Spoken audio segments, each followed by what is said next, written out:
ఒక చిన్న గ్రామంలో అర్జున్ అనే బాలుడు ఉండేవాడు. అతను పాఠశాలకు వెళ్లే దారిలో ఎండిపోయిన పొలాన్ని చూసేవాడు.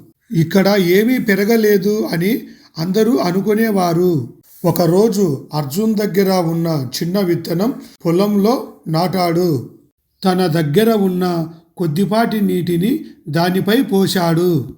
గ్రామస్తులందరూ నవ్వారు. ఒక చిన్న విత్తనంతో ఏమవుతుంది అన్నారు. కానీ అర్జున్ ఆగలేదు. వర్షాలు పడ్డాయి. కొన్ని రోజులకు అక్కడ ఒక చిన్న మొక్క మొలిచింది. కాలక్రమేణా అది పెద్ద చెట్టుగా మారింది.